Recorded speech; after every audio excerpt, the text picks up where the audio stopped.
Hi hello नमस्ते सत श्री अकाल गुड मॉर्निंग। हम जा रहे हैं पेट जोन अपनी फैमिली के साथ। इसी के सामने जंगल सफारी भी है, तो हमने एक ही दिन में इनका स्लॉट बुकिंग करी थी।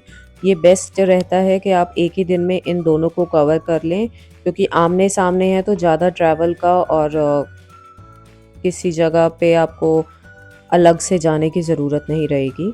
इसकी जो टिकट है वो एडल्ट्स के लिए 50 रुपीज़ है और 3 से 15 साल के बच्चों के लिए 25 रुपये टिकट रहेगी। बहुत अच्छा है। यहाँ पे पेटिंग जो है कुछ जानवरों को अलाउड है, बाकी पे नहीं है।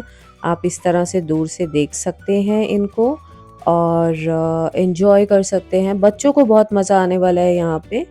हमारे जैसे एडल्ट्स के लिए इट वाज लाइक ओके, लेकिन हाँ, अगर आप बच्चों के साथ जा रहे हैं तो इसको ज़रूर देखिएगा। हार्डली 15 से 20 मिनट के अंदर आप इसे पूरा कवर कर लेंगे।